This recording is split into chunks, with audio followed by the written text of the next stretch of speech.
go ahead and get started. And then we'll bring in Catherine Pratchett. I don't mind if Jennifer Boehme, I don't think she'd have to wait in the queue until her time, right? She's fine to join us. Just tell her to control herself until the time. Or she will. Yeah. She's very genteel, Matt. Okay. You're too used to me. Okay, here we go. And Jerry, will you give me a cue when we're live? Maybe we are live. Okay. Well, welcome, committee members. We have 4 of us in attendance at this time. We're hoping to be joined by Member Hart momentarily. We have 4 agenda items to go over today, including public comment as our first. And with us, we have Catherine Pratchett, who is going to share some comments. Catherine, we'd ask that you keep it within a few minutes, and of course, keep it kind and courteous. So, and I'm getting a message that we are not being heard on YouTube. Jerry, can you look into that and let me know if I need to pause or if we can move forward? We probably need to pause. I would say it's their machine, because I can hear you just fine over YouTube. Okay. Okay. So I'm going to say Jerry says it's you. Is that okay? Oh, I just sent that to Angie. I'll get there, guys. Can't ask me to multitask. Catherine, are you with us?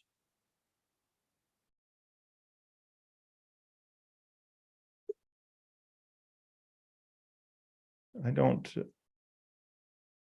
Hold hear. on. Can you hear me? Oh, there you are. Yes, Okay. I am here. please. Are you ready for me to speak Yes, at this please. very moment? Yep, go ahead. Thank you. Last fall, my son's 9th grade class, and the whole 9th grade for that matter, was assigned to read The Absolutely True Diary of a Part-Time Indian.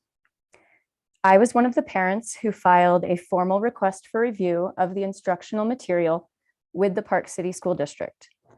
I also asked multiple times for the teacher and administration to notify the other 9th grade parents of the inappropriate material in the book. Unfortunately, the request for additional communication was ignored, and no further notice was sent by either the teacher, the English department, or the administration to the 9th grade parents or guardians. As far as I am aware, no one was reprimanded for the book selection or the lack of parental communication before or after the book was reviewed. The book was on the approved Park City School District literature list, and therefore was allowed to be used in the curriculum if a teacher selected it and no further parental notification was required per their district policy in August and September of 2022. The result of my book review request was that in the future, the book would have a requirement for parental permission, but it would be retained on the district approved list of instructional material. I also learned that my review was only considered using the old policy. My district had not yet implemented a new policy incorporating HB 374. Therefore, another parent filed a new request for review under the updated policy in hopes to have the book considered for complete removal under the new state requirements. Upon review and appeal completion, the same result was reached. The book was retained on the approved literature list with an added requirement for parental permission. The book remains on the Park City School District approved literature list, currently posted on the district website with a revised date as of April 2023. A parental restriction is not indicated on the current literature list, though. I have requested that the restricted notation be added to that document. In following up with parents of current 9th graders this year, I learned that The Absolutely True Diary of a Part-Time Indian was not selected for curriculum use this year. However, as stated previously, the title still is on the district approved list and could be selected for use in another school year. My negative experience in 2022 with the Park City School District review process engendered an overall lack of trust in the administration and English department. To solve my family's dilemma, I decided to remove my students from English classes in the Park City School District altogether. We fortunately have means to pay for an English curriculum that is more in line with our values and expectations. Unfortunately, not every family has this option, which is why legislation could help to discourage teachers and administrators from using inappropriate literature in curriculum selection in the future. Thank you. Thank you, Catherine. Next, we have Rachel Burris, who would like to give comment. Rachel, are you with us?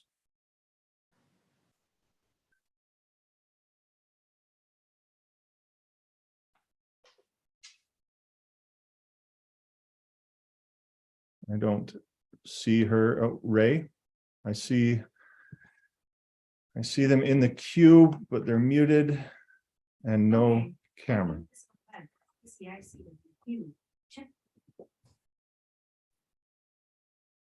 Okay, Who was it you were asking for?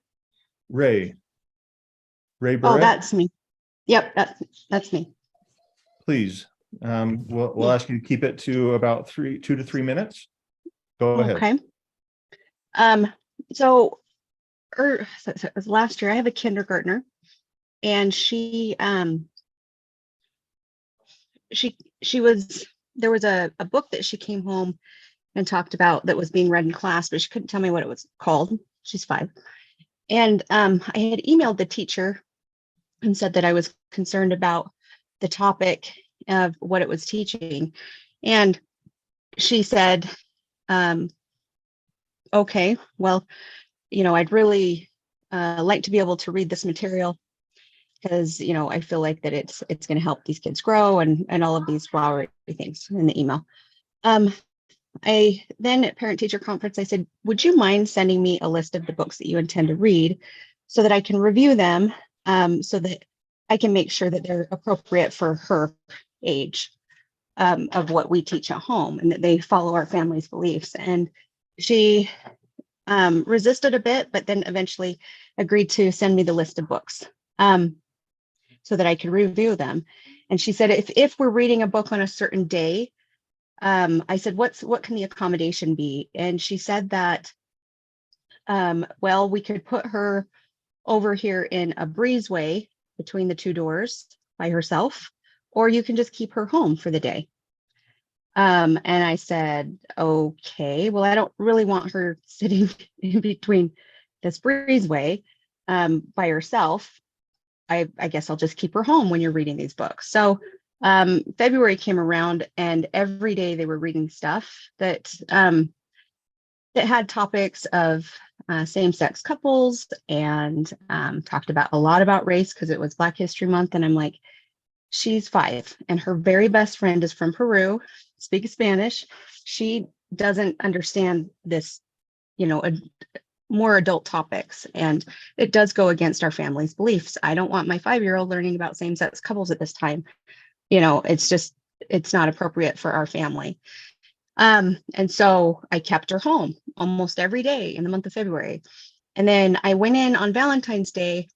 Well, not every day, probably, I don't know, maybe every day. I can't remember. But I went on Valentine's Day to watch her pass Valentine's, and her teacher, the vice principal, stopped me. And she said, whoa, you can't go with her to class. And I said, I'm just coming to watch her pass Valentine's. And she says, well, the teacher doesn't feel comfortable with you in her classroom. I'm all, what? Why? Well, she just doesn't feel comfortable. And so you're not allowed to go to your child's classroom. I will go with her if that will make you feel better. I'm like, then I'm losing out on the experience of watching my child pass her first Valentine's, stuff. And so I was shocked by this intervention. And I said, will you just walk with me down there? If she doesn't feel comfortable with me down there, maybe if you're there, can I please watch my daughter pass Valentine's? And she said, yes, we can make that arrangement. So we literally stayed for that few minutes. And then she said, you can no longer stay. You need to leave. I'm like, well, that doesn't make me feel comfortable if I'm not allowed to be present in my daughter's classroom. Well, I said, I've never threatened the teacher. I've never done anything. And she said, well, this is just inappropriate. So then later that night, we went to parent teacher conference, and the principal and vice principal were there, and they shared the same thing. And they said, you can't come to the school, to your daughter's classroom. And I said, why? And they said, because she doesn't feel comfortable. And I said, I think I have a right to come and observe my child in their classroom. This makes me feel uncomfortable that this roadblock is in the way. And why is this happening? And they're like, well, the law says it has to be reasonable. So you're going to have to schedule it and you can only come for 20 minutes. And I'm like, seriously? This is crazy to me. So I said, and they said, this meeting's only 10 minutes long, so we really don't have time to discuss everything. If you want to set a meeting with us, please email. So I emailed the principal and I said, could we follow up on that conversation we were having? I'd really like to get to a resolution with this. And he never responded. So 4 days later, I followed up and he responded with an expulsion letter for my daughter at the school, citing state code that she was truant because she'd missed too many days of school. And I said, well, state code only applies from first grade on, not kindergarten, because it's not compulsory. And he said, you're correct, but even still, this is what we're doing. So from then I had contacted somebody that told me I needed to call the president of that school board and get in touch with him. And this was at a charter school. Ray, And can I interrupt for just a second? I'd yes. love, it sounds like this is important. This is I can wrap it up if you want me to. Yeah. I'll just jump to the end. I'll jump to the end. Please. Anyways, at the end, I was able to talk with the school board member. I filed a complaint with the ethics committee. They came back and said, we only deal with school districts. We don't even deal with individual schools. So you can't file a complaint with us. There's nobody to investigate this for you for any kind of violation of policy, of state code, laws, anything. And so, and the school wouldn't do anything either. And so essentially nothing came out of it. There was no repercussions. There's nothing I could do. And I had to pull my daughter from the school. They said, well, she can come, but you can only sit, and you can't even come in her classroom. I'm like, that doesn't make me feel safe as a parent. Why is this person acting this way? You know, so basically I was never allowed to observe my daughter in her classroom. There was nothing I could do. There was no repercussions. And every avenue, I followed the chain of command. Every avenue I went to, it was a roadblock. And there was literally nothing I could do. And I wrapped it up. Thank you, Ray. I would encourage you as well to reach out to your representative on the board and share your story with them. I'm not sure where to go. You kind of caught me off guard, quite frankly, with this, but I appreciate your thoughts and your experiences, and I appreciate you taking the time to come and give public comment this evening. With that, I think we have one more public comment who we're going to get to in a little bit, but we at this time like to jump to agenda item 1.2. This is an SCSB State Charter School Board request for exception from board approved new school application process. And we have Ashley Beal, or AAG Beal, who's going to queue us up for this. Oh, Carol, you're talking. I see you talking. There we go. Please. Be a little patient. I'm on a different computer than I usually am. But can I ask a point of information before we get started quickly? Just quick. Mhm. What's the end date or the end time for our meeting? Is it established? It's 9 p.m. Thank you. Great. As you were. Thank you. AAG Beal. Yes, thank you, Chair Hymas. So this agenda item comes to the committee as a request from the State Charter School Board. They are requesting under, R 277552 governs how charter authorizers proceed, and they have to have a procedure that's approved by the Board of Education. So in this case, the State Charter School Board has a procedure that has been approved by the Board of Ed, and they are seeking basically an exception to be able to modify their own process on a one-time basis based on one application that they have pending. And so it's not, they don't want to change their whole procedure, but because that procedure has to be approved by the board, they're essentially seeking an exception to one-time exempt their procedure that they have outlined themselves to follow. Thank you, Ashley. I look for any questions or a motion. Member Lear? I'm so sorry. Like I said, I'm getting used to this computer, so give me a little bit of a minute. I had a question for Ashley, if that's okay. Sure. Would you like me to ask her through you? We're going to keep it casual in committee. Okay.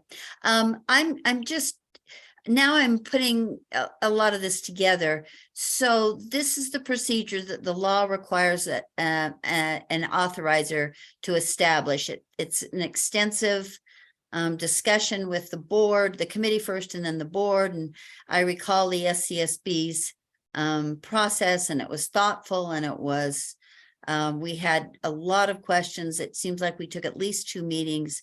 And so now, despite the fact that that was established through the required process, now the SCSB is asking us to allow them to make an exception to that well-designed process. Am I understanding correctly? Yes, I'd say that's fair. They are seeking the exception to that previously approved process. Their own process that they developed. Correct. Thanks. Thank you. I just wanted to make sure, because I was trying to figure this out. In fact, Ashley and I had a conversation and I was a little clueless. That helps a lot. Thank you. Thank you, No Member Lear. problem. Member Wood? Yes, thank you, Chair. Could I ask someone who could help me? And I know we did go through this long process, but what processes will be cut short? I mean, it seems like there was a need for the 16 to 18 months that was set aside, with probably some step-by-step things that will be going forth. What processes will be cut short through this waiver? What things will they be not taking the same amount of time as, or what will they be needing to forego certain things? What will happen by reducing the time that was set aside in this process? And I don't know who to ask, so. Do we have any members of the SCSB with us? I'm here, Chair Hymas. This is Cindy Oh. Phillips. Vice Chair Phillips, please, Leanne, or Member Wood, do you mind if we direct that question to Member Phillips or Vice Chair Phillips? That would be We great. got 2 Thank you. boards going on here, so I'm sorry if I misspeak on a title. No Vice Chair worries. Phillips, please. And I'm sorry that my video isn't on, but I'm traveling. And so forgive me for that. I appreciate being able to attend the meeting and to provide, I hope, some helpful answers to the question, which is, I think, a very legitimate and good question. So the exception that we're asking for is, of course, related to the timeline. And essentially, we typically would approve a school, for instance, this January, that would not open the following fall, but would open in 18 months. In the case of this school, there are 2 things that I think sort of encouraged us, supported our desire to have an exception to the timeline. And the first is, this is a school that we've been working with for 2 cycles of our authorizing schedule. So they have been involved in work with the SCSB for a long time and have been through numerous trainings and support sessions that would normally occur in that 18 months. They have also therefore been, they've had a head start, if you will, from the normal time frame in trying to seek a building that would accommodate their rather modest sized school, but the real estate market and how difficult that is. And so instead of the typical 18 months, they would essentially have just shy of 12 months, or approximately 12 months. But we think that 2 things make that okay. And one is that they have been planning for many more months than the average school who comes before us. And secondly, they have an opportunity which they will not have in 18 months. If we were to approve them in January, that opportunity would be gone for them to actually find a building and begin to operate in fall of 24 as opposed to fall of 25. So there are very few schools that we have ever, in fact, I don't think any that we've ever approved who have been in their unique position.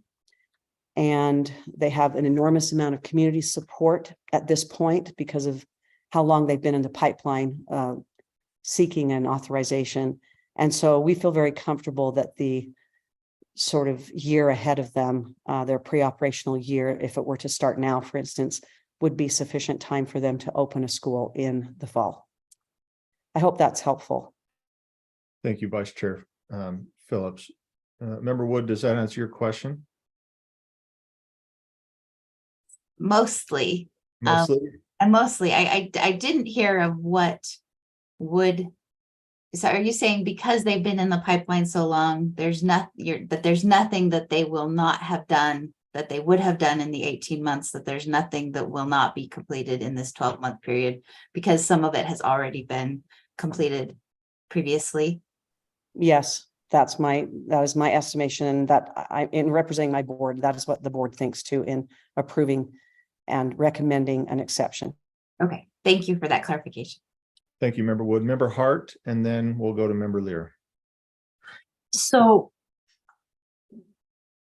if they've been in there for 2 cycles, what has been the holdup? I'm concerned that we have and I understand that they may have already done some steps. I have it's really 2 questions. What has been the holdup? Why didn't they just go through the first time? And secondly, if you're willing to make this exception, do we need to look at the timeline? Is the timeline a problem? Because once you make an exception, it's hard to not make it again. And I'm concerned that maybe it's the rule that's a problem or the procedure, but really they've been in this process for a long time. Why is there urgency now here at the end? Because this isn't just shortening it. It's compressing it, not by just a few months. So I'm just wondering if there's someone that can answer, if there's such wide support, why isn't it already moving forward? I'm assuming that this is directed towards Vice Chair Phillips. Anybody that can shed some light on it. I'll try to shed some light. It may not be sufficient, and I can accept that. But first of all, it takes 6 months off of the 18 months, the compression. So it is significant, but it's not. They still have a good year the majority of a year to get things, the remaining things set up. The school has been engaged with us for a couple of cycles, but we as a board were not sufficiently satisfied that they had independence from American Preparatory Academy when they first began their quest for authorization. We delayed, made all kinds of requirements to ensure to our satisfaction that they were an independent board who could choose without any conflict of interest, any services or curriculum or other sorts of models that they desired, which has been proven to our satisfaction at this point.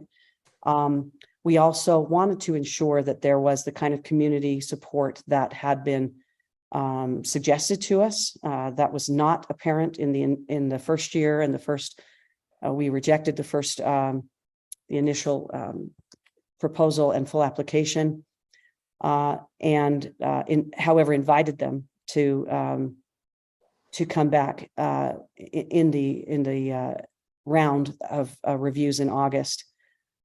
We did not anticipate until we were asked that they would ask for an expedited process at that time. But the reasons that they gave to us we felt sufficient to recommend that they receive that. And it's primarily the length of time that the community has been waiting and interested in it, and the opportunity that they have to be more financially sound with the acquisition of a very good piece of property at a very, very reasonable price, which is, again, hard to come by in the area.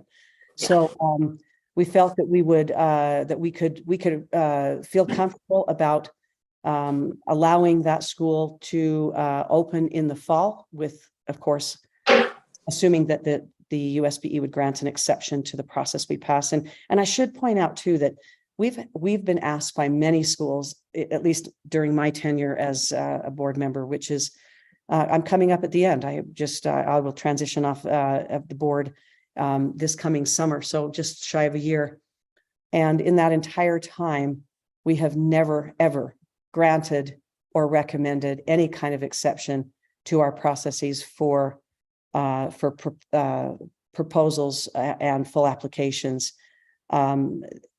So I think, we've thought about this long and hard. We are convinced and satisfied by what we have heard and what we have investigated to feel very good about this school opening in fall of 24. We also understand one of our concerns, and we looked into this prior to that granting of that request, was that we felt that some of the timeline had to do with making sure that there was adequate preparation that the USBE had time to adequately prepare for funding a new charter school. And that's one of the reasons as well that we look at the 18 months, but we were able to give some notification of the possibility of this prior to October 1st, and received some reassurance from our staff, received some reassurance from USBE's staff that this was doable from a financial standpoint, which was one of our main concerns, and I believe is one of the very best reasons for having the timeline that we do, not only to help the schools make sure that they're opening well, but also to make sure that all other agencies have time to react to that decision. So in this case, I think that the timing would work, but we also understand that there are good reasons for having an 18-month sort of pre-operational big year, jumbo year before opening. So we can live with whatever the USBE and this committee recommends, but those are the reasons that we do feel that we have never come with an exception like this, and it's rare, and it's not something I think that would set a precedent for frequent requests of this nature. Thank you, Vice Chair Phillips. And I'm going to insert in here for just 1 second, having sat as a liaison on that board, they put this school through the ringer. That's saying it lightly. They had some tough questions. And I thought that the SCSB did a great job of sticking to what they had asked for. And sometimes, you get various schools and the board will say, well, we want you to do that. And the schools will do part of it. And the SCSB they held their ground. So anyway, watching that over the past 2 cycles, I know Vice Chair Carey is on that board now and has seen that as well. So anyway, thank you, Vice Chair Phillips, for that.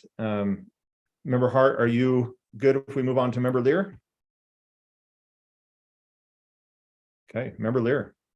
I have a quick question for Chair or Vice Chair Phillips, and then I had a comment, if that's okay, Matt. Please. So Cindy, was it a unanimous vote from the State Charter Board to ask for this waiver? It was. We had one member who is conflicted, who abstained from voting, but all other members, it was unanimous for those who were able to vote. Thank you. And then I'm sorry, just another quick question just occurred to me. You said, and sort of, you said, and I won't characterize, but you said that the board was assured, the SCSB was assured that there was no connection to APA, American Preparatory Academy. Not exactly. That's not what I said, but. Okay, then help me. I'm sorry. Okay. I that's what I want to be clear about what you said. Okay, we were concerned in the early months and sort of year and a half working with this school and this proposal that there was significant conflicted relationships between American Preparatory Academy. I need to make sure I say this right, and American Principals Academy. We were concerned that the relationship, while American Preparatory Academy was still on a cap, was too close and not independent, and we were not willing to authorize a school where we felt that. Help me. That's that- sort of. Oops, sorry. Oh, I think Member Lear froze on us. Okay, I can wait for her to kind of come back before I'm not sure what she was going to say. Yeah, I'm not sure either. Let's just give it a few seconds. It looks like sometimes it breaks away and sometimes it doesn't. I'm Carol? glad it's not my connection. I was worried about that. Well, I just look, everybody else is moving, so except for her. So we're assuming it's her. Carol, if you can hear this, we will come back to you. Let's move on to Vice Chair Carey. Thank you, Chair Hymas. Yeah, I just wanted to just to share my experience. I was present at the SCSB meeting when this application came forward, and I want to echo what Chair Hymas said, that the care, the attention to detail that SCSB in general and that Vice Chair Phillips gave to this application. I've been the USBE liaison to that board since January. And at this particular meeting with this particular application, the decision was made to give every board member, including the liaison, the opportunity to ask any question to the applicant.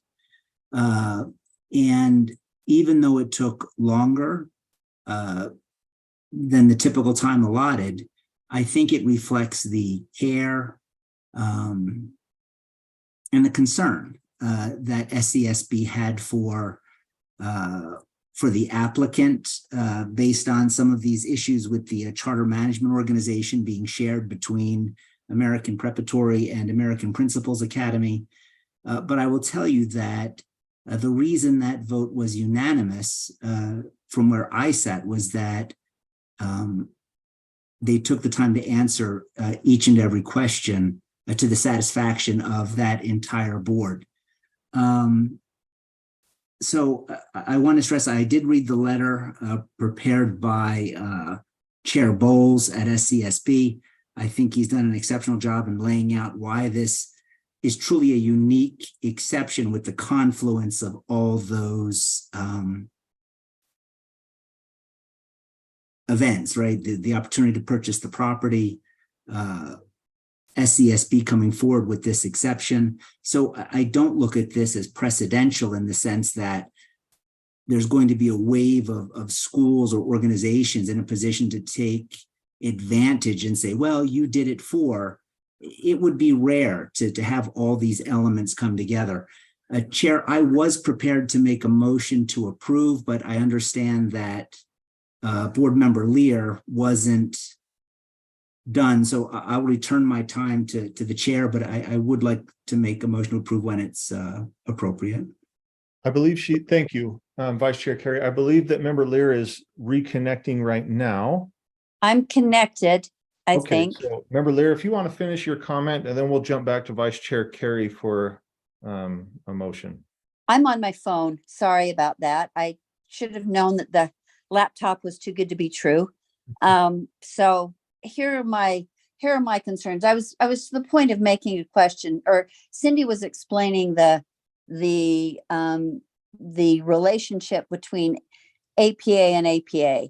And I understand now that she wasn't saying there's no relationship, but that they were satisfied. The board was satisfied with the distinction. And so I'll just express my concerns.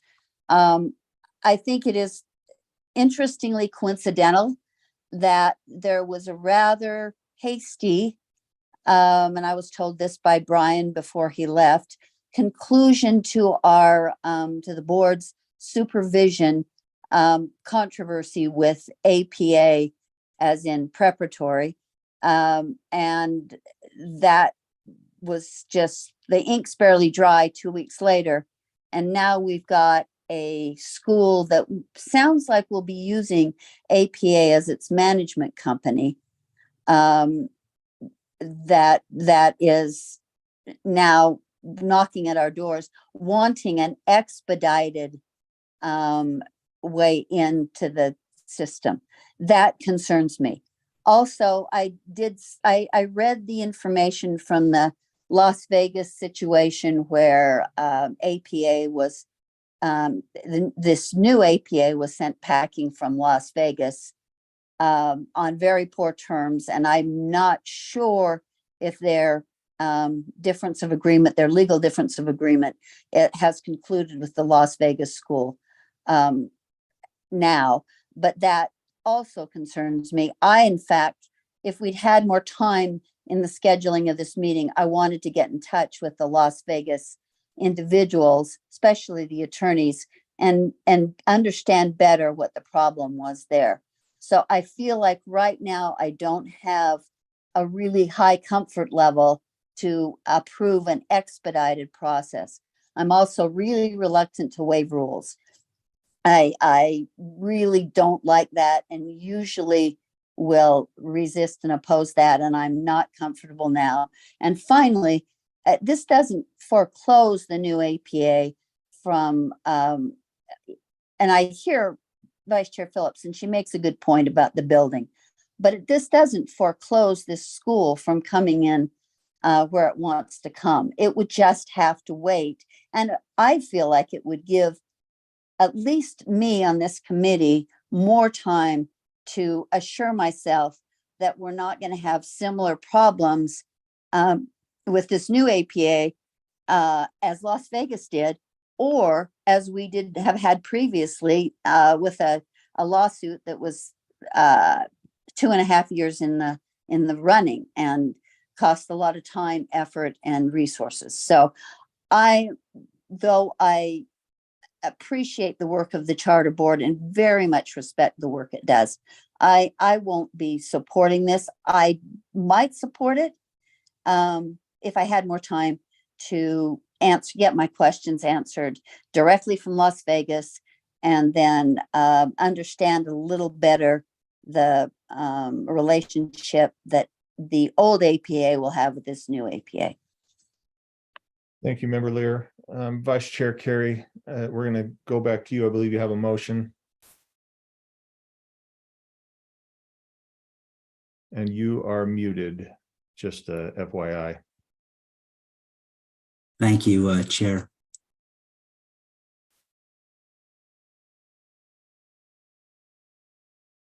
Please, and I don't know if you can see the recommended action on the screen. I can. I will make a motion that this committee approve a timeline exception to the SCSB's board approved process for approval of new school applications related to the American Principals Academy new school, and forward to the board for approval. Thank you, Vice Chair Carey. The motion on the floor is that the committee approve a timeline exception to the SCSB's board-approved process for approval of new school applications related to the American Principals Academy new school, and forward to the board for approval. Any discussion to that motion? Vice Chair Carey, I'll turn to you first since you made the motion. Yeah, I would just say that I think it's important, as a board, we always talk about trusting our staff and trusting our USB partners. And one of our greatest partners is the State Charter School Board. And it's significant to me that, again, being present, watching the care and concern on the issue that Board Member Lear just raised, and their concern that with this condensing of the time period, this wasn't something that they took lightly. It was a unanimous decision in terms of those that were present. And I do think that it's significant that Cedar City, the people in that area, the elected leaders have supported this application. And I give great weight to the fact that one of our partners, the State Charter School Board, and the elected officials in that area are supporting this application. And that's why I will be voting in support of approval of the exception. Thank you, Vice Chair Carey, and I'll add my support to the motion as well. As one who has sat again on that State Charter School Board for 2 years, watching the work that has been done, not only for with this school, but for all other schools, it is not easy to get through that process. And I have full confidence in our State Charter School Board and their abilities to recognize when a school is ready, and that it will be a positive for the community. And they always work with the surrounding districts, and they ask those questions. They ask about what they are essentially putting into the community. So I have great respect for what they do and confidence in what they do. So I speak in favor of the motion as well. Member Lear. Just a brief comment. I really appreciate the thoughtful comments, and I've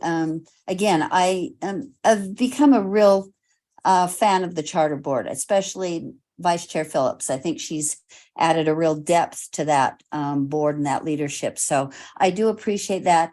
And I'll have another shot at this. I was able to get the contact information for the attorney in Las Vegas. And so information that I learned from Las Vegas, if it still concerns me, I'll be able to bring it, I'm hoping, to the board for a full discussion. I'm hoping I'll be able to get in touch with that person before our board meeting on Thursday. But I'm a no vote, but I'm really appreciate the work that's been done on this. Thank you. Thank you. Member Wood. Yes, I'm going to pass this out of our committee. But I do want to know that there are some questions that I have also that I wanted to follow up with, and given other roles on our agenda that took a lot of my time over the last 24 hours, I didn't have the time to ask outside of this committee that I wanted to follow up with. So I'm going to move it forward, but just with the knowledge that I want some other questions answered before we get to the full board on Thursday. Thank you, Member Wood. Seeing no other hands, I'll restate the motion and we'll vote. The motion before the committee is that the committee approve a timeline exception to the SCSB's board-approved process for approval of new school applications related to the American Principals Academy new school, and forward to the board for approval. Committee members, please vote. And Member Lear, I know you've stated your vote. If you'll state it one more time during this time, I know you're on your phone. Yeah, I'm looking to vote on my phone, but it's not staying there long enough. So I'm a no. Okay. Vice Chair Carey, I don't see, there it is. Okay, so that passes 4-1 with Member Lear as a no vote. Thank you, committee members. Let's move forward with our next agenda item. It's 1.4. As you know, 1.3 was removed. So 1.4, R277-217, Educator Standards and LEA Reporting. And we've invited Ben Rasmussen to cue us up here. Thank you, Chair. Ben Rasmussen, Director of Law and Professional Practices. It's good to be with you tonight. I don't know if you want me to go through the different recommendations for amendments in this rule. Essentially, what we have is Chair Moss has been working with a few board members and stakeholders on proposing some amendments to the educator standards, and also the process for reporting alleged violations of the educator standards to UPAC. I can go through any of those that you'd like me to, but other than that, I'd probably just throw it out there for questions. I'll note that Chair Moss, who's sponsoring this, is here to answer questions as well if committee members have them. And can I interrupt for 1 second? Thank you, Chair Moss. neglected to invite Jennifer Bainey, who has been waiting patiently. Jennifer, I apologize. We're going to go back to just a public comment. Jennifer, are you with us? Can you hear us? I am. Thank you so My much. apologies, please. If you'll take a few minutes and share your comments, and then we will go from there. Sure. Thank you. My name is Jennifer Bainey. I am the executive director for the Utah Education Association. I taught sixth grade in Jordan District for 24 years, including 6 years as Jordan Education Association president, prior to becoming staff for the Canyons and Jordan Education Associations, and now with UEA. I understand the challenge of addressing the needs of various constituent groups. I want to thank Chair Moss for contacting UEA staff and governance to discuss some of these proposed changes. During those discussions, draft language was not shared, so when we saw the proposed language once it was made public, we had some significant concerns. UEA believes in solving problems at the most informal level. The proposed changes need more time and more conversations to address these concerns. First, on Rule R277-217, Educator Standards and LEA Reporting, lines 90 through 92 are being added to the section on prohibited conduct. While an educator may be striving to not endorse, promote, or disparage certain groups or ideas by remaining silent, that silence could be interpreted as violating Title IX. Focusing on what educators can do instead of what they cannot do will require more discussion. Another concern is the required reporting of any allegation to UPAC before the LEA has an opportunity to investigate, which is required in the proposed language for R277-217, lines 189 and 190, and also in R277-211, lines 52 to 53, as it relates to the USBE Internal Audit Department referring complaints directly to UPAC. Allowing the LEA the opportunity to investigate complaints at the local level, whether the complaint comes to administration directly or from an audit referral, is current practice and supports local control, which UEA and Utah believe in. At the conclusion of an LEA investigation, if no wrongdoing is found, no report is made to UPAC. Anyone, parents or students, can still make a report to UPAC for an investigation without reporting the concern to the LEA. This is current process, and this process is working. I hope that removing local control was an oversight that will be corrected through further conversations. Finally, changing the rule to require that the very broad any allegation be reported to UPAC before the LEA investigates escalates a complaint that may be unfounded or lacking merit. This will create a disruption to the educational environment, planting seeds of distrust, causing educators to not trust school or district administrators and districts to not trust you as the USBE. The UPAC investigation process is very slow. Educators who receive a notice of investigation are devastated, often leaving the profession. These changes will further exacerbate the educator shortage that exists in Utah. We believe the best solutions come from solving problems at the lowest level possible with local control. This new language does not allow for local problem solving to occur. The burden on UPAC investigators will increase. The burden to report by the LEA or school level administrators will increase. This also blurs the lines between an employment investigation and a licensing investigation, which could leave an educator in limbo with their employment for an extended period of time. The proposed changes to R277, 217, and 211 need more discussion and input from LEA administrators and educators. It's our understanding that there have been board-led workshops or work groups discussing these issues for some time, and neither UEA nor educators have been invited to participate and have not been represented. We would like to be part of the discussion and problem solving. The language should be focused on what educators can do instead of what they are not allowed to do. USBE can better accomplish their goals through providing proactive support and training educators to prevent problems. LEAs should have the opportunity and responsibility to investigate complaints prior to UPAC being notified. We can solve concerns at a more informal level with less disruption to the educational environment.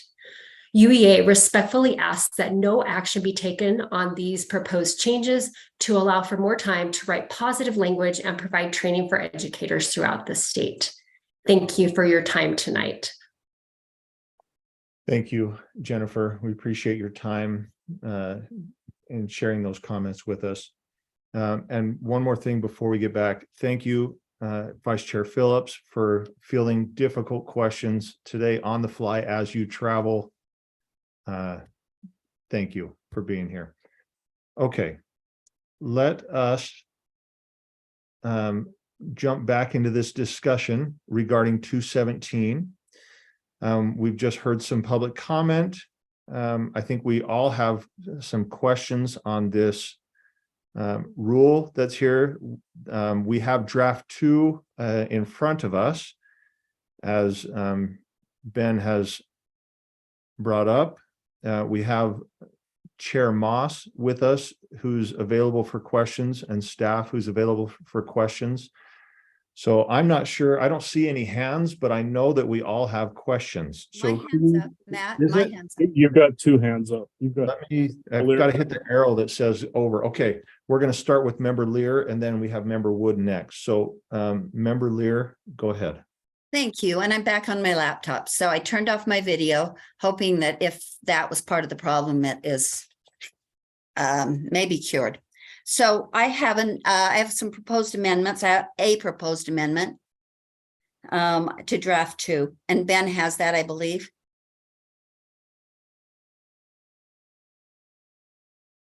And I'd like to provide it to show you the amendment, and then I'd like to speak to it.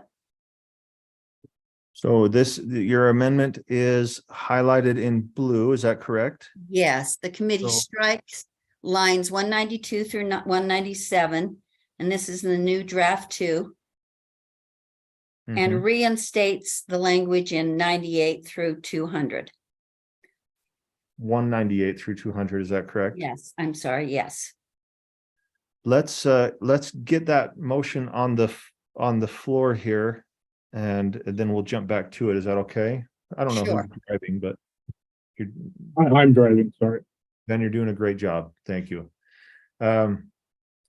So Member Lear, go ahead and make that motion if that's how it's worded. That's my motion to strike the 192 through 197 and reinstate 198 through 200. Okay, and so the end part there, it doesn't show there on the amendment that Ben's prepared. I thought he would, but you can maybe copy and paste that in there, Ben. It's just the language that was struck that's in the rule. I think what he's asking there's a couple other parts to the motion about the other that are follow-ups to it, but I can show them the language in the rule. Follow-ups. let's just that could just be a different motion, maybe. I don't know. Well, this was my first motion. So if you look at the rule on the screen, language 192 through 197 would be stricken. 198 through 200 would be reinstated. Right. On and 201, then I don't care about lines 201 to 208. That's new language. It doesn't necessarily it could apply as easily to the old language in 198 through 200 as it applies to the new language. Okay, so let's jump back to the motion, Ben, and we'll formally cue that up and then have discussion to it. So the motion on the floor is that the committee strike lines 192 to 197 and reinstate lines 198 to 200. And Member Lear, you're gonna speak to that first, and then I see some other hands, but we'll go through to make sure if we have any comments to this. I'll try to be brief. I've got lots I could say, but I will in the interest of hearing from other folks first, I'll just be brief. Let me start with a baseball analogy. I'm a soccer person, not a baseball one, but I'll try. This seems to be 0 for 3 right now. The USBA does not like this language. We have a letter from about 6 or 7 attorneys who represent school districts who do not like this language. We have heard from UEA that does not like this language. So without even counting myself, that's 0 for 3. I think those are very, very important stakeholders. I will just state my greatest concern about this, and that is the very first line of the new language, should it stay in place. An LEA shall notify UPAC of any allegation. First of all, and again, I am trying to be brief, but if when it says an LEA in this kind of a situation, you don't know if that means a principal, a teacher, a superintendent, any employee, because it's any allegation, and that allegation could come to a teacher, a superintendent, an assistant principal. And are those people all obligated to report? That's not clear in the statement here. And then any allegation is, I think, far too broad for this discussion. And there are some allegations that are so damning on their face that if they were made and even collected by UPAC, and we don't know if grandma would apply to the queue that Ben would keep in place, or that has been alluded to by Chair Moss as he's explained this. And so I don't know if grandma would apply or not. Some allegations could be so damning that they are career enders just if they're made. So that is my primary and biggest objection to this. But I'm also very supportive of LEAs who have unitedly said, we don't like this, we think it's too broad, and we don't support it. And I have other comments if I can be back in line after some others have spoken. Sure. Thank you, Member Lear. Can I ask in regards to this amendment here or motion?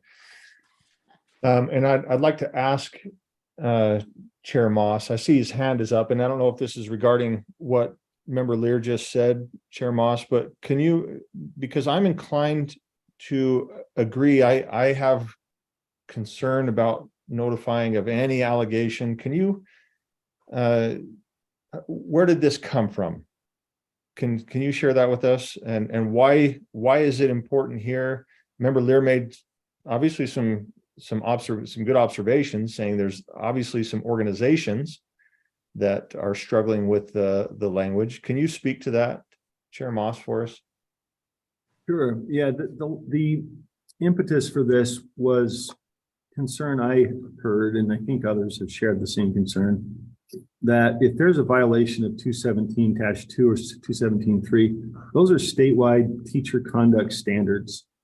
And yet they don't get it into UPAC, which is the body that supervises compliance with those teacher standards, like the bar supervises me as a lawyer, unless the LEA refers them. That's lines 198 to 200. So this language would bring it into UPAC, not some external body that has some adjudicative power. There's discussion about that out there, as whether there should be some other body that somebody could take a teacher complaint to. This brings it to the body that is already set up to watch over potential violations of those state conduct standards. The concern that was raised is, if you bring it into UPAC, does that mean you have a duplicate investigation going on? Does it overcome the LEA's investigation? And I think some of the concerns that were noted earlier may have been draft one because the lines were off. This specifically says, number one, record an allegation. One concern was raised, does that act as a flag? And Ben Rasmussen confirmed that it does not. Simply passing along to say, hey, we got a complaint about something that violates the state teacher conduct standards, something that would be within UPAC's authority if it were referred directly. A mere referral does not go on the record. Second, is there a concern about duplicate proceedings? And that's where 196 comes in, that I think was added by our staff to address the concern. Shall defer further investigation pending the determination by the LEA of possible LEA discipline. So something that is a state conduct violation goes to the state system, but they wait, they hold. And one other concern was, well, you know, and I think there's been indication that certain organizations are opposed. I've also heard from people who are in the field and in LEAs that they had specific concerns that could be addressed and weren't thoroughly opposed. It's a mixed bag. But the idea was, well, if we have to notify UPAC first, we might have to call the police first. So that was revised to say within 72 hours of receiving the allegation. So the bottom line is these are standards which, if crossed, like a lawyer with a bar issue, it's not just an employment matter, it's possibly a licensing question, and it should go there, but we should let local control run its course, which is the defer language. So that's been the attempt to put it where it belongs, but hold off for local decision-making. And then the UPAC system has the opportunity for a second set of eyes if action is needed and it's not been taken. So that answer the question. I think there's other issues, but that's the one that I think Member Lear was asking about. That's helpful. Thank you, Chair Moss. I know I've asked the question. I asked the question in a previous meeting, and maybe I can ask Ben here as well. But just for clarity's sake and transparency, Ben, help us understand what would happen if to your committee and your scope of work, if this were to, if Member Lear's motion failed and this language on here 192 to 197 were to be adopted.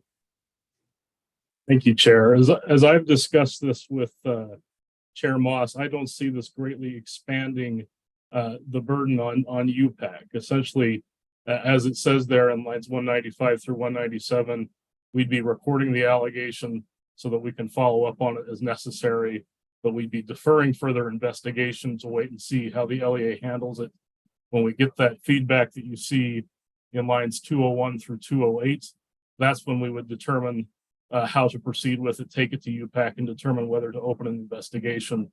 So we wouldn't just be referring all of these to our investigators, which would cause additional work. We'd be basically making note of the concerns and making note to follow up if needed. Thank you. Member Lear. And I have, while Ben is on the hot seat, I guess having had basically the job he has for 20 years, I would have to take issue with his evaluation, which is fine. It's a difference of opinion, that it could not help but be an extra burden. And given that all the persons that have commented on this in writing to us have said UPAC is already terribly backlogged. And so adding even a month or 2 months is going to make a difference. But I would also say it would be very inappropriate if people's names were added even in a queue without notifying those people. That would be really legally, I feel, not only philosophically and morally unfair, but it would be legally unfair to not let people know that they have been reported. So just that much of an additional burden is not something that I think that UPAC needs right now. And so that's more to Ben's point about, is this going to add work? I think there has to be notice to those individuals. And they may not be so content to sit in a queue for 6 months. And they may have some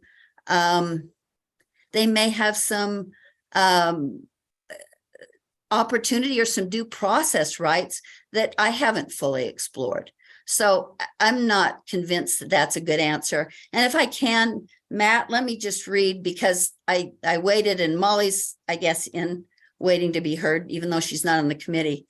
But let me just mention a couple of other things that I received in writing from, let me count the number of attorneys that are on this who represent school districts. That would be 1, 2, 3, 4, 5, 6, 7, 8, 9. Probably at least half the students in the state in those school districts. And the one point that one of the 5 points that this letter makes, allegations that are wholly unsupported prevent LEAs from hiring good educators. Many of our districts will not consider an applicant who's under investigation by UPAC. And there will be exponentially more educators under an investigation than there are now. So it could be some people's characterization of being in a queue as just in the queue, but others, meaning LEAs, could find that that violates their own policies, and they see that as a problem. These 9 attorneys. They also make the very good point that currently UPAC prudently reviews the investigation the LEA conducted to avoid redundancy in fact gathering. If UPAC is tasked with conducting an investigation from scratch, the possibility of redundancy is significantly higher. And right now, this rule doesn't say for certain that these people in the queue will not be investigated, more that there is a practice of a deferral, which again, doesn't give me comfort. And if I were a teacher in that queue, it would not give me comfort. And let me repeat, we would have to notify those people. I don't see that that could be legally or morally fair. And I'm not sure what that means in a GRAMA request. Would that information be subject to GRAMA? Which again, some of these allegations are so damning on their face that it would be a career wrecker just to have it made public.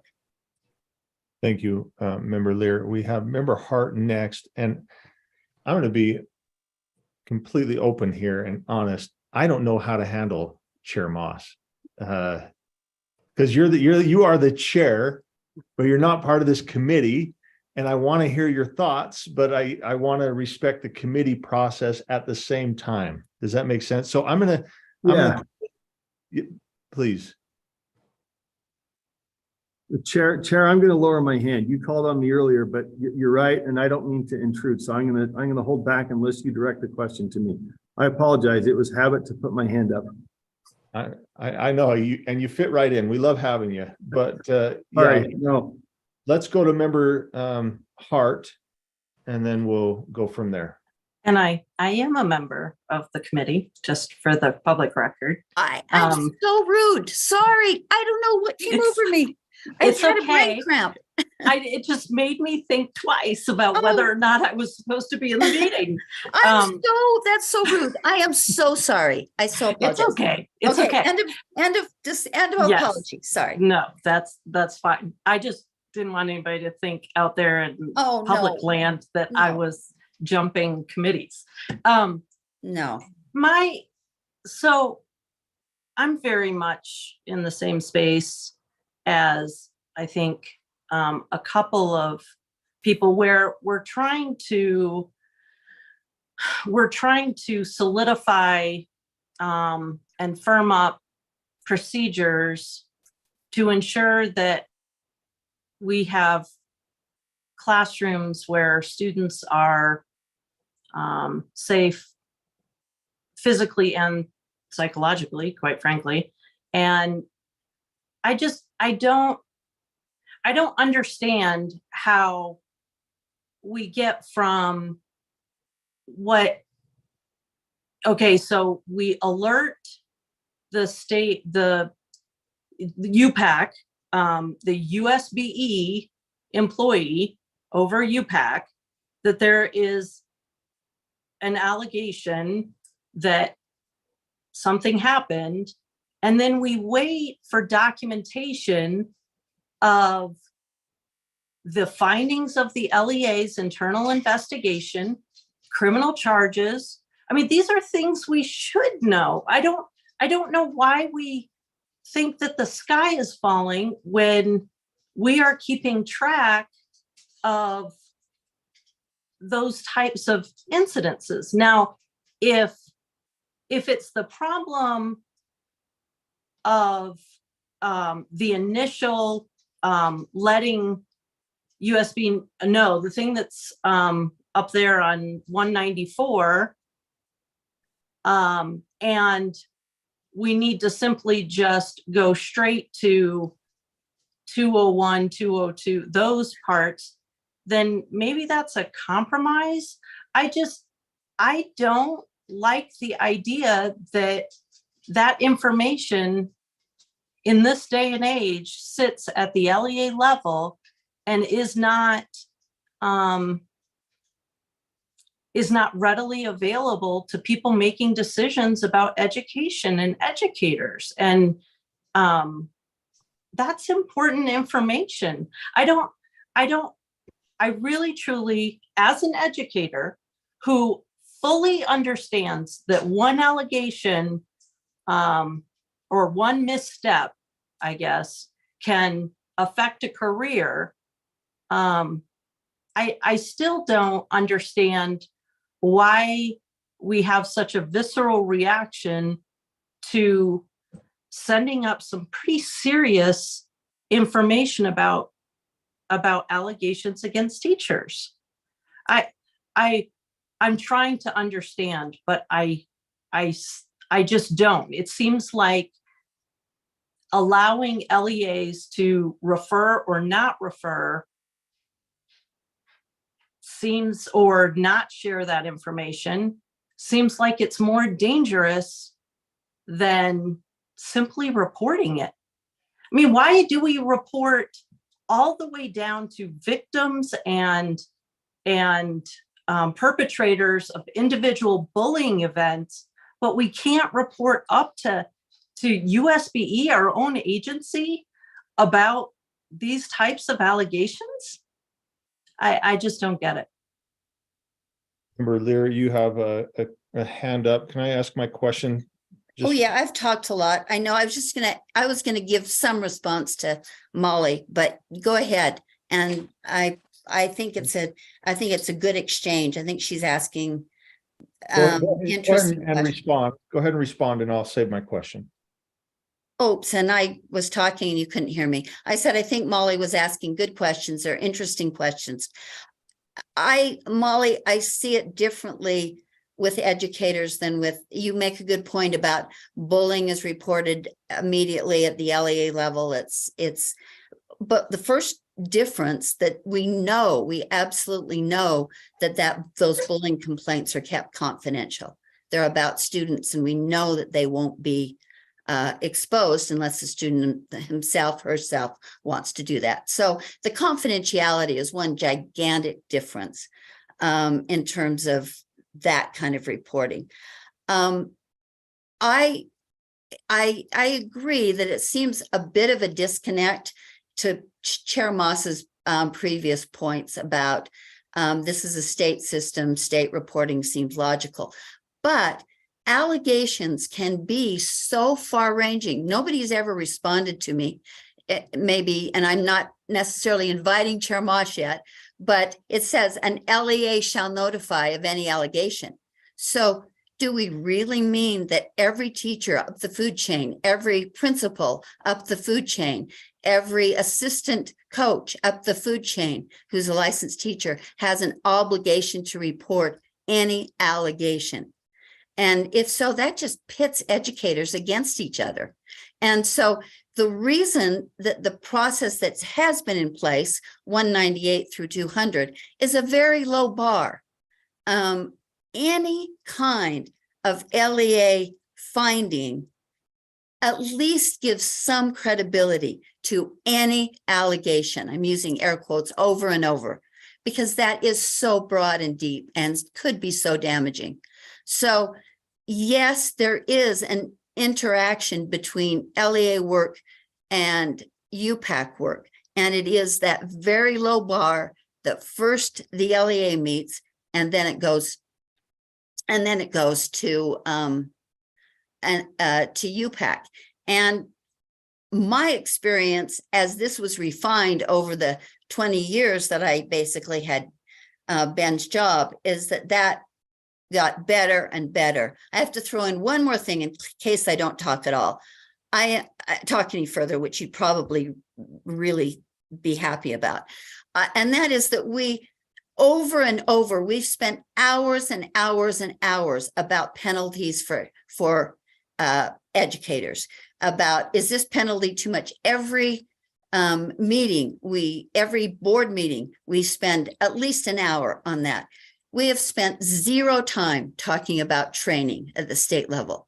And there are now some really, really good training opportunities, not to make mandatory for LEAs, but we have spent all our time on punishing, reporting, correcting, finding the bad guys, and zero time on finding, committing to, funding good training programs that LEAs could choose to use or not.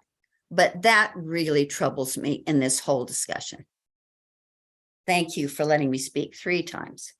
Thank you, Member Lear. We appreciate the perspective and comments. And I wanted to ask, I mean, you brought up, or somebody, maybe it was Member Hart, brought up confidentiality. I can't remember which one brought it up, and there's some concern there.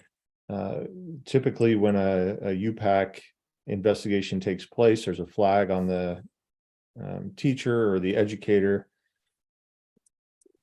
Would this happen? An allegation comes through. What would be the process here? Is it confidential already? If we're looking at the suggested language of 192 to 197, is it confidential already? How long is it confidential for? How long is a flag on or not on there before they find any merit to these allegations? Because, I mean, remember, there's right, allegations are dangerous, and sometimes they are valid and sometimes they're not. So Ben, can you answer that for us? Yeah, if I may, Chair. So as far as the confidentiality concern, under grandma, if there's an investigation pending, records related to the investigation would be protected. And so I think that would apply until after we get any information from the LEAs, and then up through whatever time we spend investigating the matter. I believe there's also provision that if allegations concerning an employee are found unfounded, that those are treated as private, so they would never see the light of day either. As far as the flag goes, as Chair Moss has mentioned, we've looked at this. We would not be flagging the educators if this is passed until we get further information from the LEAs and determine whether to open a full investigation. So there wouldn't be any there wouldn't be any restriction on the educator switching LEAs or anything like that, moving jobs that would be caused by USBE, because there wouldn't be a flag for any other LEA to see. But you could Matt, could Ben answer my question? I'm sorry to interrupt, but could Ben answer my question about notifying the individual? Ben, can you? I would not see that there's a legal obligation to notify educators until we actually open an investigation, which would happen after we get further information under 201 through 208. So Ben, what would the difference be that the educator sees in this process between Carol's motion here of ultimately switching, right, striking everything new and bringing back the old? What would the educator experience if an allegation came to them, if we stayed with the current process compared to the draft 2 recommendation? And the only difference that I see from the perspective of an educator would be if the LEA advises the educator that they're notifying UPAC pending their internal investigation. Otherwise, there wouldn't, in my view, there wouldn't be any effect on the educator.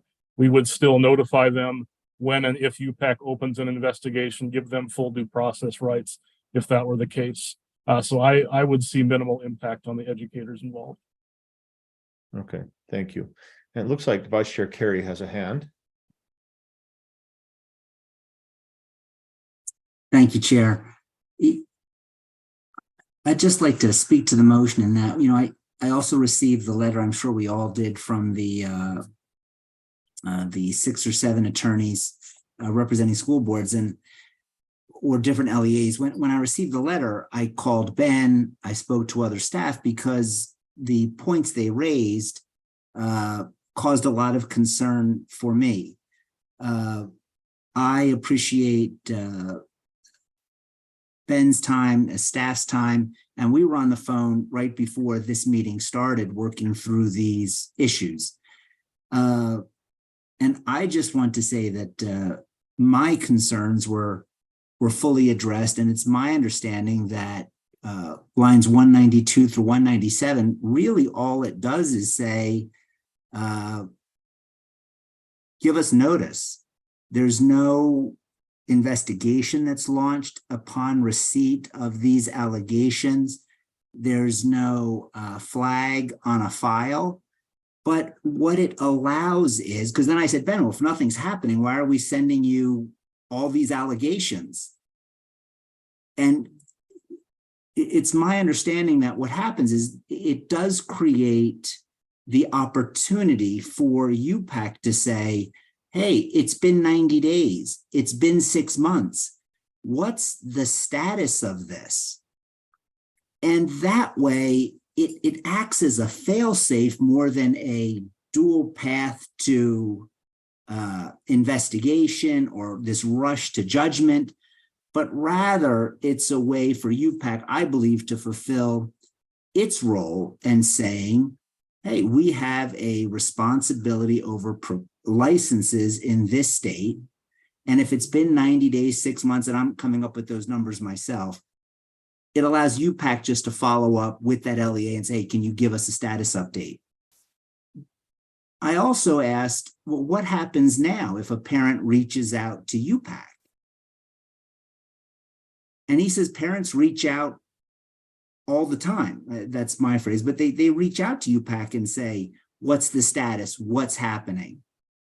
And what may happen is that if UPAC is unaware of this matter, they now have to operate from this vacuum, where when these matters come in and they can track them, it allows them to address these concerns coming in. So I'm against the motion because I do believe that in light of what Ben just said, I was deeply concerned about confidentiality. If these records, and I supposed they would have been, but I appreciate Ben's comments, they absolutely, along every stage of this process, need to be confidential.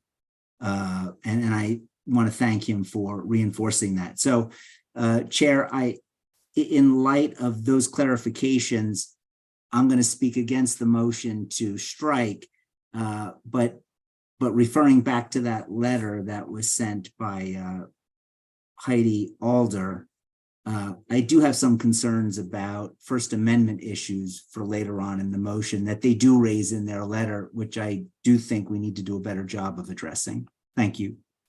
Thank you, Vice Chair Carey. We've got Member Lear and Member Wood. And can I Go do ahead. a point of information? I'm sorry. I have lost what the motion is, and I was hoping somebody could restate it so that I could have it in my mind while people are talking.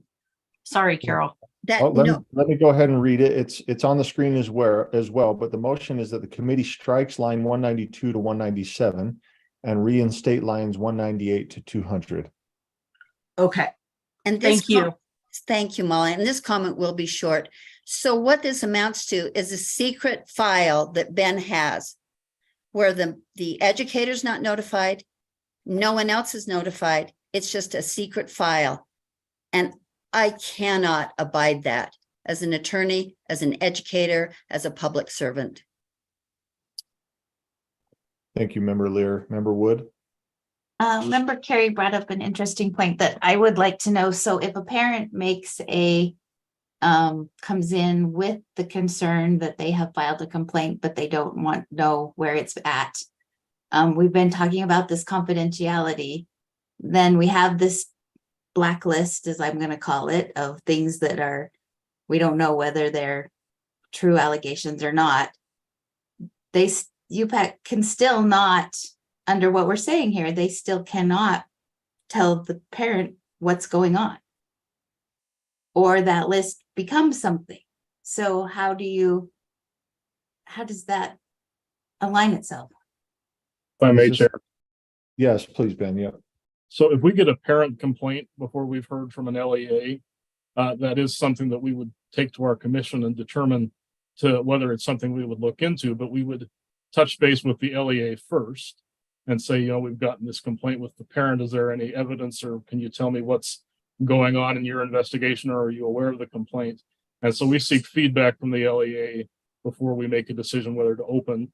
And then we would share our decision whether to open with the parent in that process. If we don't open, we would share what we had learned from the LEA, which would stop us from opening the complaint. Member Wood, follow up. I know you're thinking about it. I don't know if the question is there yet. Well, my concern is if you already know that there's a complaint, that it's under investigation, how do you, in your report back to the parent, you have this list, you can see that, oh, yep, this complaint is ongoing, we're waiting for feedback. How do you address that to the parent? Do you ignore that list, or do you go through, you know, you're already waiting, you're already on hold? Is it additional follow-up now because they've followed up? I would likely tell them at that point, we are aware of the allegations and we are following up with the LEA, and then we would follow up with the parent after the LEA complies with the rule and we're ready to make a decision on the case. So you would tell them that you were aware of it, so the list is not completely confidential, because they now know that you know that before that. So I do have some concerns with the list. I think that's I actually like the new language, but this kind of backlist that we don't clarify what happens with it in this rule at all. There's this comment, well, we're pretty sure it'll stay confidential. We're pretty sure that it'll be, you know, it would not be grammable. Is there a way to kind of protect the list in any way in a rule, or is there I wonder if that would be an amendment to the rule. We could put some language that the allegations are classified as private we could specifically, there's a section under grandma that we could specifically cite to if you wanted me to put some language for that. But even as private, the subject, even as private, the subject has a right to know who's on the list. So I'm really troubled by private from the person who's on the list. Under grandma, the subject of the file has a right to see that. So are we still talking on the motion here? You know what I mean? I think we're getting. I'm willing to make a motion but people are.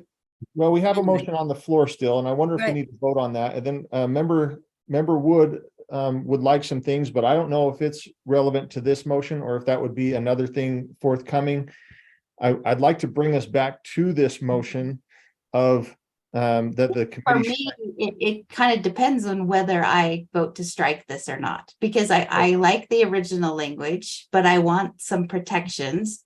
And if I can't get protections, then I would vote for this. So if there's a way to move forward quicker, help me, and I will do that.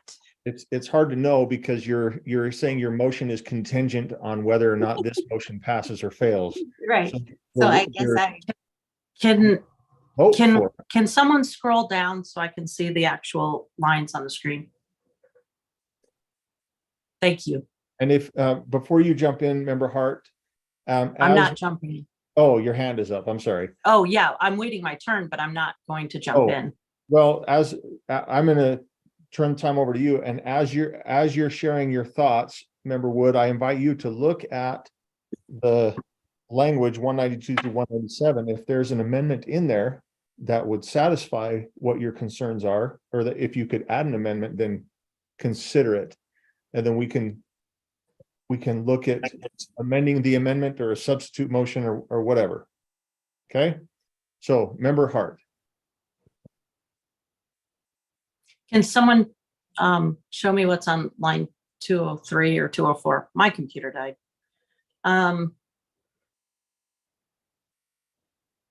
So I guess my question is, what is materially the difference? I'm confused why. I'm confused about what's the difference between 198 through 200 and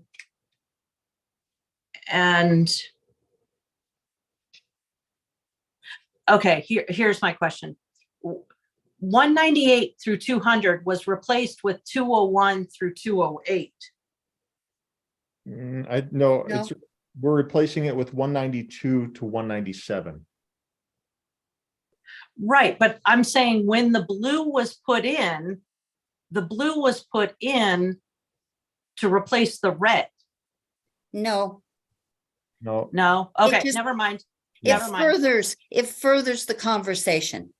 Okay, got it. Okay. So we have a motion on the floor. And the motion is that the committee strike lines 192 to 197 and reinstate lines 198 to 200. Now, I don't see any other hands. Matt, Member Lear, please. would it be in order to add something to my motion at this time? I think so.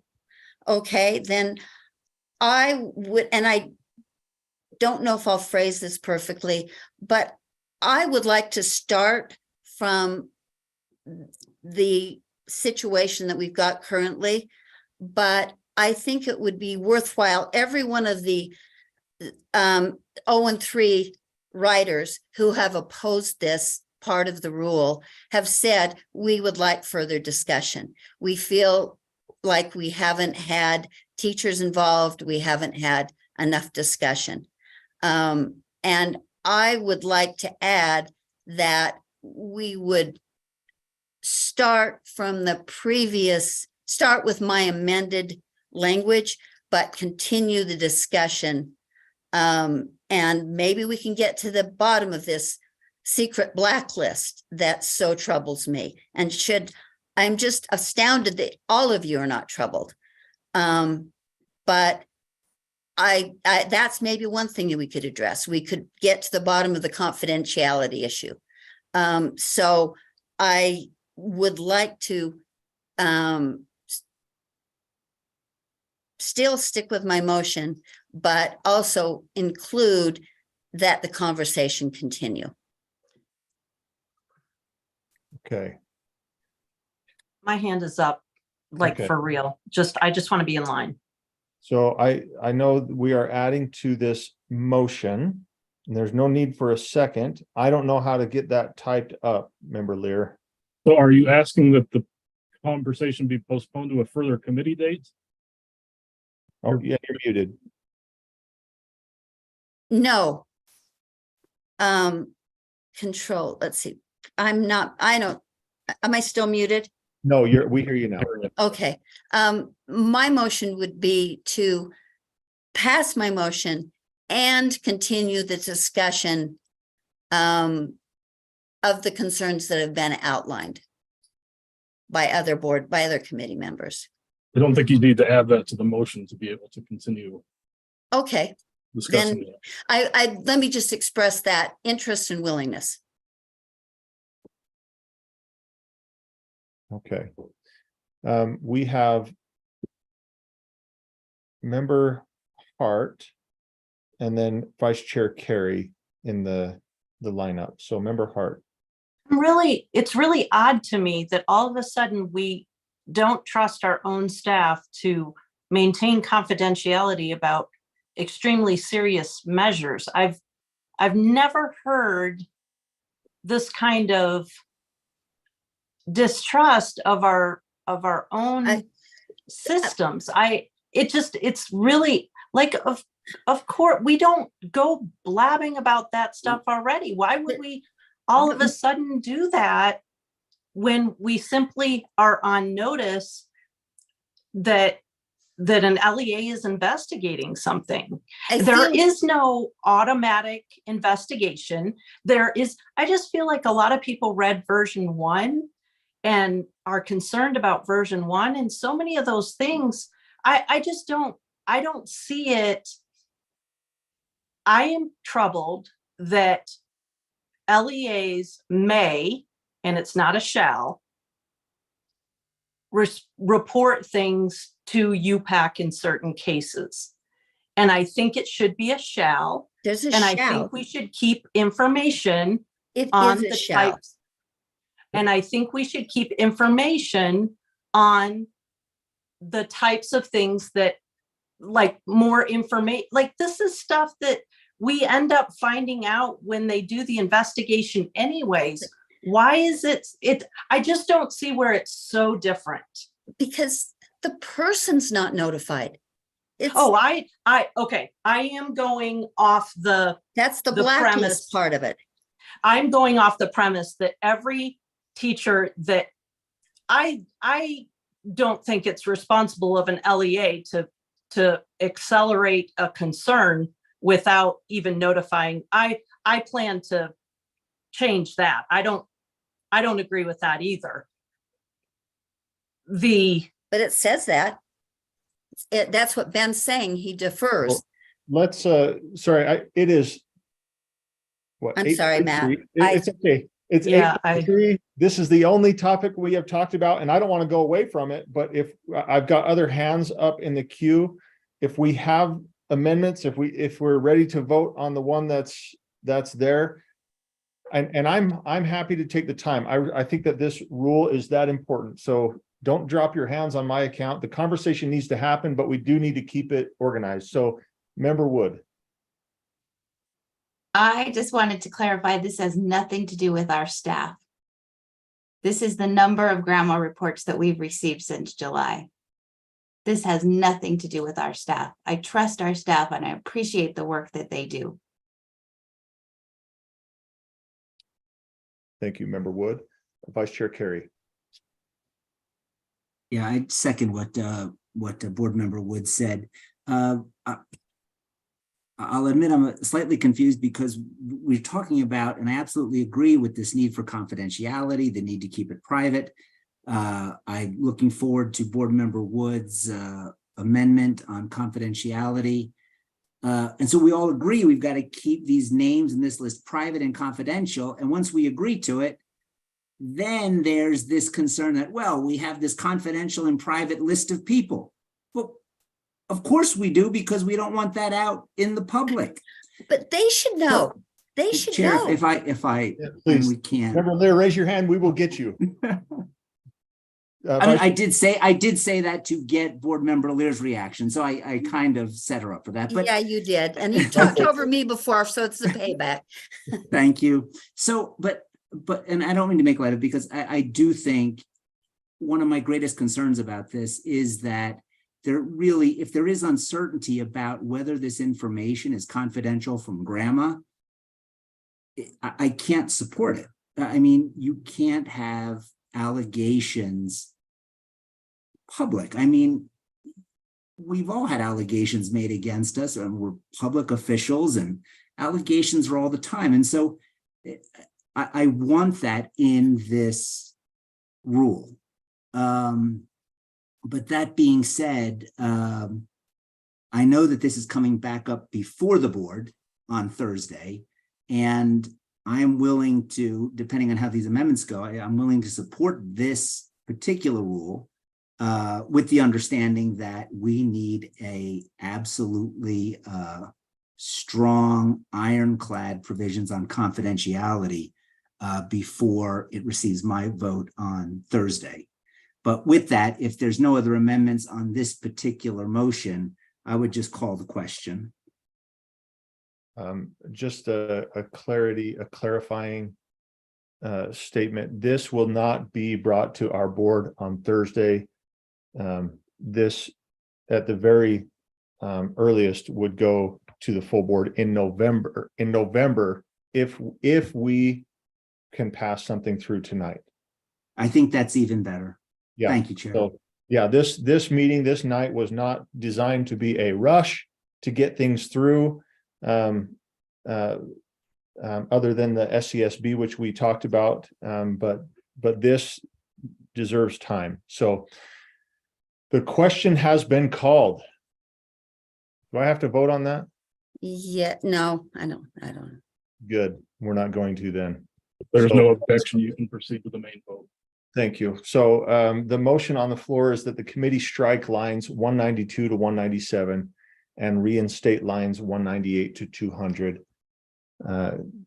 Committee members, please vote. And it looks like I'm waiting for one more. It looks like that fails 4-1 with member Lear in the affirmative. Let's go back to the main draft 2. And can I ask Chair Moss, I know that member Lear had some legitimate concerns. I know she's mentioned this a couple times of these letters from LEAs and from other organizations. As you worked on this, can you share with us who you've reached out to, be it legislators, educators, personal teachers, friends? I don't know.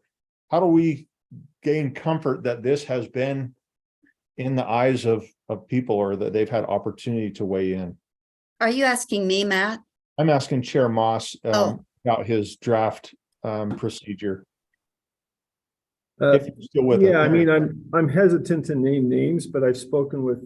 And I don't, we teachers about don't it. want names, sorry, we don't Okay. want names. I'm just wondering that Yeah. process of putting this together. Types of people, yes, teachers, the question was, what if LEAs referred it on to UPAC, but they waited for the LEA on a question that would potentially cross the licensing standards? I think,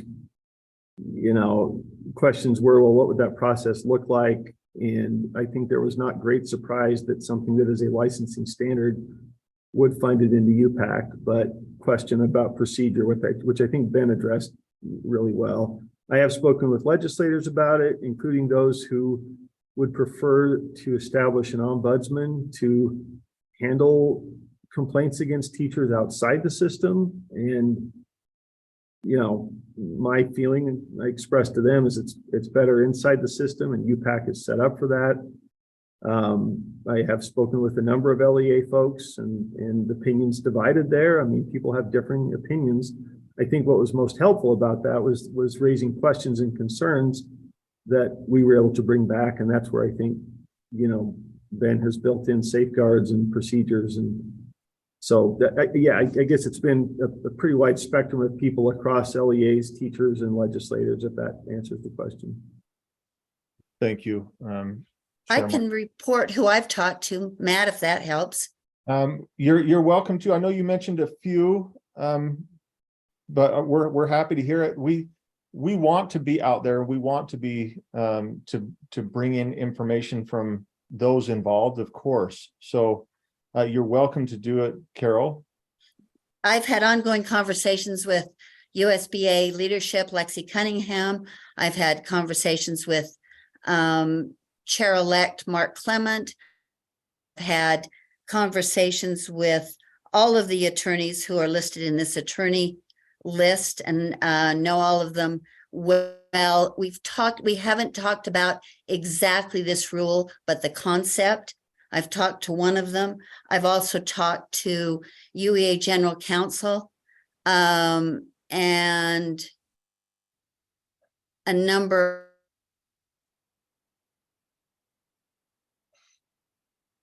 Oh, no. I think we lost her. Darn it, again. Chair Moss, I know she's going to jump back on. I'm going to, if you want to respond, I don't. We got a second. We're gonna wait for her. Oh, there she is.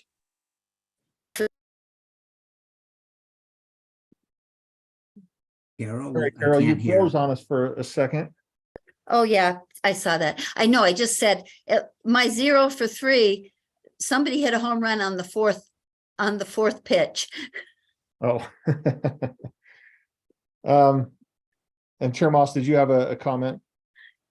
I wasn't going to respond. I was just going to add that I did reach out to UEA leadership, and one question they raised was, would a referral or a notice to UPAC as described here show up as a flag? And that's something Ben checked out. It did not. So I didn't mention that. But that was one of the discussions that I had that Ben, I think, helped resolve. Thank you. Member Wood? Just a quick question, I think, and this is actually for Chair Moss, if that's all right. Please. You've been on that reporting and that committee that's reducing reporting, reducing process. How will they feel about this role moving forward? Well, good question. I mean, you know, this requires to send information, but my understanding it's information that's already kept. And it's just a matter of, you know, flipping it to UPAC for their visibility. And we are trying to simplify and streamline reports. We're also trying to focus on those that are most important and try to weed out those that are not superfluous. And so, you know, I suspect there might be questions about this. We're trying to target only those informational requirements that do something important. And I think there's a feeling among folks I've talked to that this is. So I'll have to talk to that group in a couple of weeks, and I'm sure I'll have questions about this. And I guess my next question would be is what would the process be in order to, you know, a report comes in? I'm just thinking about certain investigations that have gone on in terms of just our hotline. And there's been I think there was 80 calls or something. I don't remember. Don't ever quote me on the number, but so how do you see this happening? The complaint comes in. How does this report get filed? Because right now, certain stuff has to happen. How do you see that? You know, it's not going to be an email because we're talking about confidentiality. Emails are grammable. Right. How are we? That's probably a Ben answer. Well, it's just in relation to 192 to 197. Okay. I just want to make sure that we're all on the same lines here. So you're asking about the process for these lines 192 to 197. Yes. So I would just highlight lines 209 through 210 require me to provide a form for this. So I would think that this is basically a one-page form for the initial report, and we would have to create some sort of a log to maintain the record of this as the rule requires. Okay. Thank you. Thank you, Ben, and thank you, Member Wood. Member Lear, you have a You want to question? go on to the other issue, and I do too. I just want to ask a question. Nobody's ever answered me about the secret list, the blacklist, that the individual himself would not be notified and yet be on this list. Is that the way you anticipate it being, Ben? Yeah, you know, I don't see that there's any legal obligation to notify someone until we're Even though they've been complained until we're against. formally considering action against their license. And But that their wouldn't names their names on a secret list. Then, is that right? Their name is not on a secret list. Their name is on the log that's required by the rule. Which And is if we secret? did- may I Yeah. answer? So Yeah. if we come to the point where we're considering formal action and opening an investigation, we would absolutely send notice as is required by the rules. Thank you. Member Wood, you have a additional question? I do have a question and a motion. One question is, so right now, if a complaint comes into from the hotline, and there's nothing found on them, is the teacher notified that a complaint was made? No. This is to Ben. No, Okay, so this is not different. This is not a different process right now than we already have in terms of buying teachers. Okay, I would like to make a motion. I'd like to add after line 197. Thank you, Ben. C, an allegation under subsection 1A shall be classified as private in accordance with subsection 63G-2-3022D. Thank you, Member Wood. The motion before the committee is that the committee add the following language after line 197. C, an allegation under subsection 1A shall be classified as private in accordance with subsection 63G-2-302, section 2D. Discussion to that motion. I see hands in the order from what I see is Member Lear, but I don't think she ever took her hand down. Member Hart, do you have discussion to this motion? No. Vice Chair, Vice Chair Carey, do you have discussion to this motion? Or I guess we need to ask Member Wood first if she'd like to speak to this motion. I just want to make sure that very clear guardrails are set in place, that people can't come in and request this information, that it goes through the proper process, that our teachers, that I am most concerned with those. There are allegations that are false. We've seen that over and over again, and I want those protected. Thank you, Member Wood. Vice Chair Carey. I want to thank Board Member Wood for the motion. Just a point of information. And I'm sure all of you know the answer, but I am unfamiliar with the exact language of 63G-2-302 2D. So if a Board Member Wood or Ben or someone could illuminate as to what exactly those provisions are and would they guarantee confidentiality, I would appreciate that. If I may share. Yeah, try to keep up on your code, Vice Chair Carey. All of us know exactly what it is, but Ben will explain it better than I can. I'm sure you could cite it. You just don't want to show off. So if I may, so this is the records that are classified as private under GRAMA. If you look at D, basically covers other records containing data on individuals, the disclosure of which constitutes a clearly unwarranted invasion of personal privacy.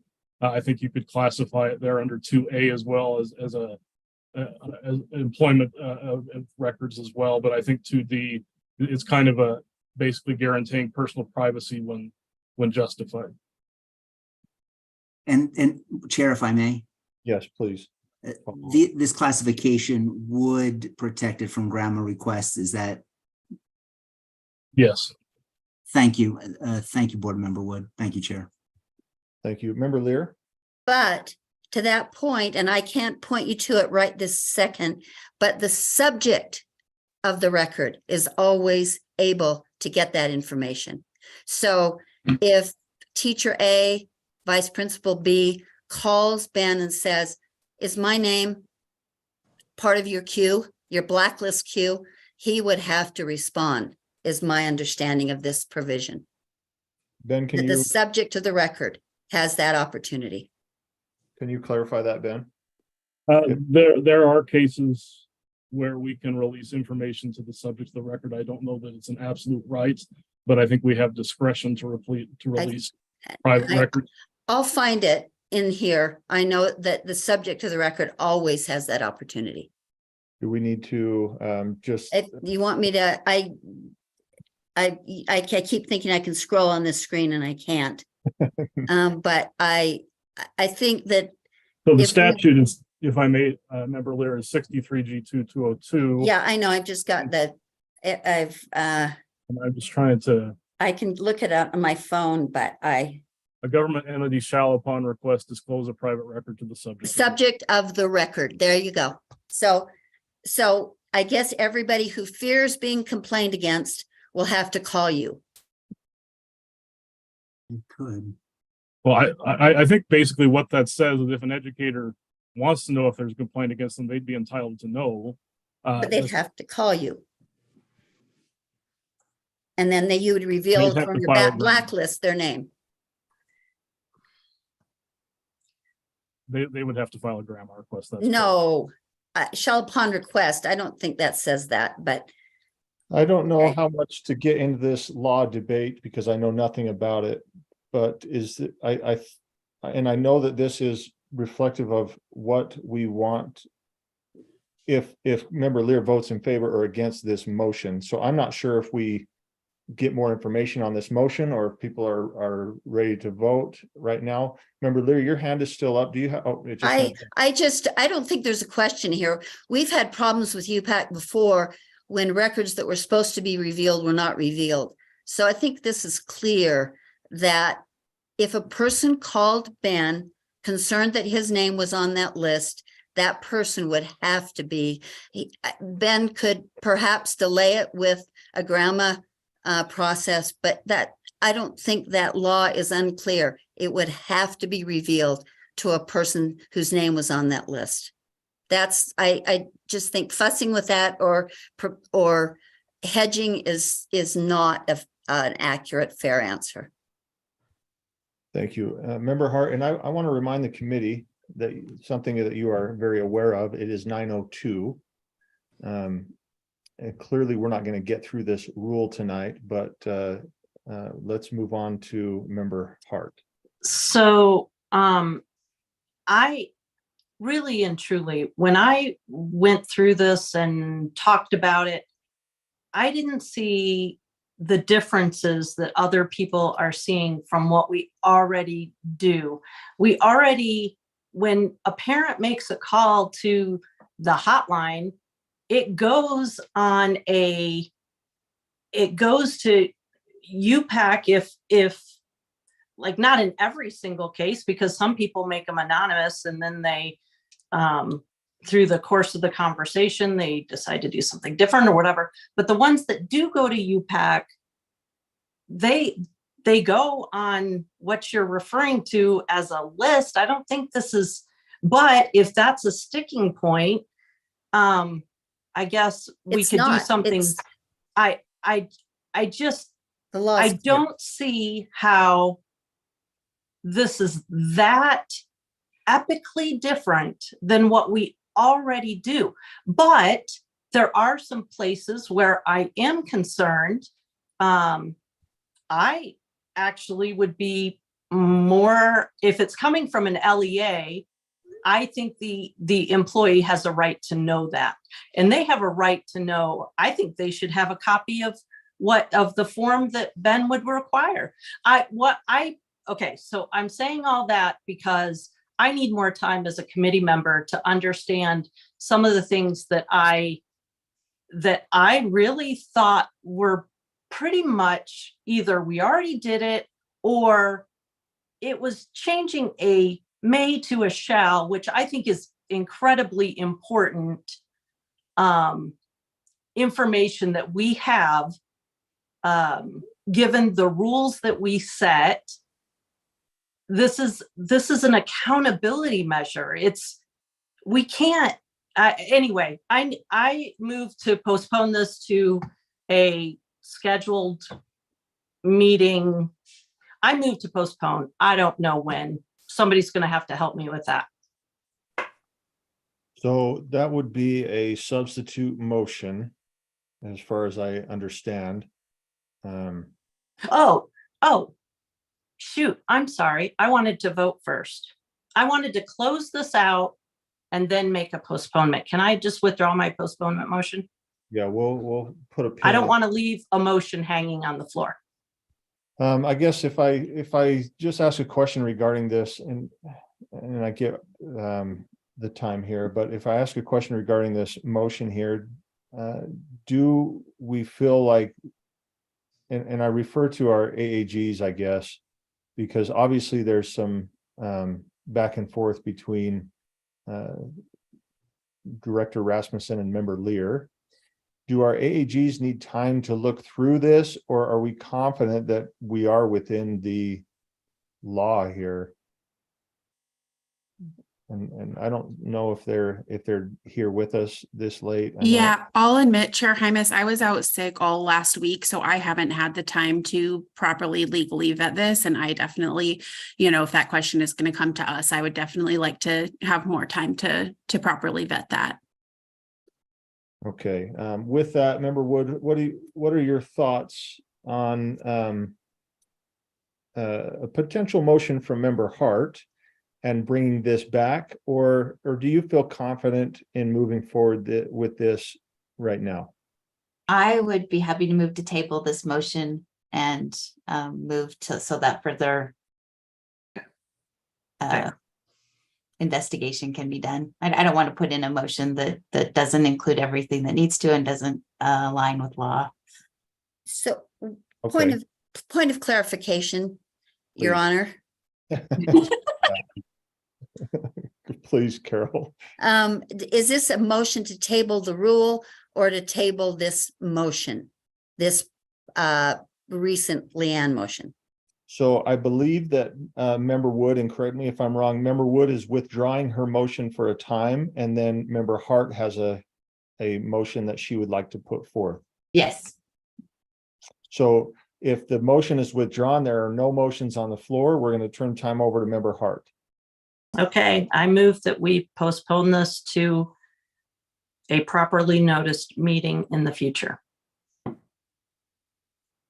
And I'm hoping that as Chair Moss is here and Vice Chair Hart is here, that the leadership can get together and determine when that would be. That we, I would take it back to leadership, but I am unwilling to suggest that without consultation. Agreed. Okay, perfect. So the motion before the committee is that the committee postpone consideration of R277-217 to a future meeting. Let's go ahead and vote.